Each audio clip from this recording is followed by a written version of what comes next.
each of us up here has kids.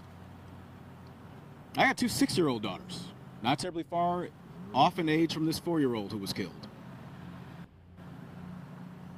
No child deserves this.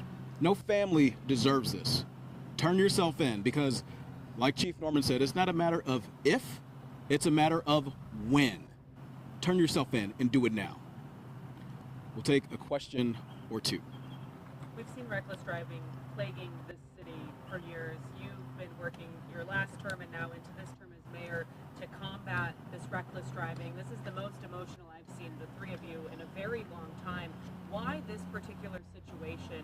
What is striking a nerve about this situation, and what is going to be done after this? I know you have this call out to this driver, but it's all drivers in Milwaukee. Yeah, I mean, we'll continue on. We'll continue on. I mean, the issues around reckless driving didn't just spring up in the last 2 years. They've been issues we've been dealing with in this community for some time. And we have been very vocal on this issue in years past, and we'll continue to be vocal as we progress.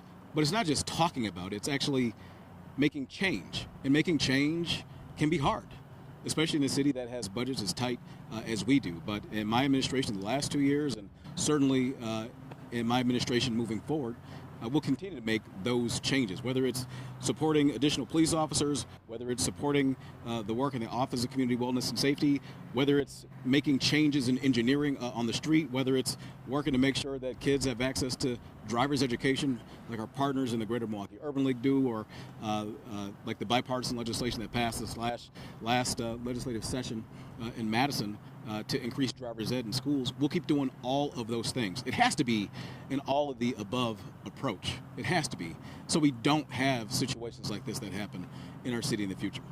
Is there a description of the vehicle that was involved? You know, car, truck? I think it's still under investigation right now. Is that correct, Chief? It's so we'll get that information as we have it. Chief, can you explain why you're confident that you'll catch this person? Can you talk about what you found as far as car parts, video, that type of thing, that this person should know that you already have, that they should turn themselves in? So like I said, this is what we know right now. It's very fluid. I know that we have a number of video surveillance that we're looking at and reviewing. I know that we have some cooperation with other agencies who have some leads. You know, the quick 1 hour episode that we see on TV, I would love to have that at my fingertips in regards to one part is going to be the enforcement and the other part is going to be the prosecution, law and order. But that's not how it works in the real world. And we need to make sure that we're right and that we're specific and that we're focused. But we're confident in regards to the work that's being done. We'll have some leads. And that at the end of the day, just like we just said, it's not a matter of if, it's a win. We have always put an effort that we need to in regards to investigations. Granted, again, just as the mayor talked about, just as Director Hamilton talked about, this is a collaborative effort. Enforcement is only one part of this.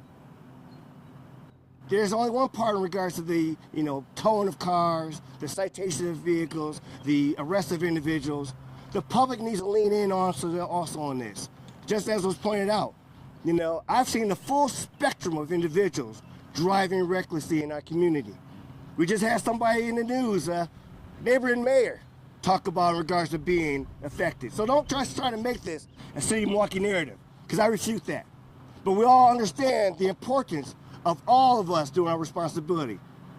Just as the elected officials, just as we see the making the roads narrow and the work that DPW does with enforcement or the collaboration with Vision Zero, it's all of us that's going to make a difference. Is there anything that viewers could watch out for as far as a car with front end damage or something in this area leaving the scene a certain direction, anything like that? Believe me, once we get more information, we're going to be certain in regards to what we need to be looking for.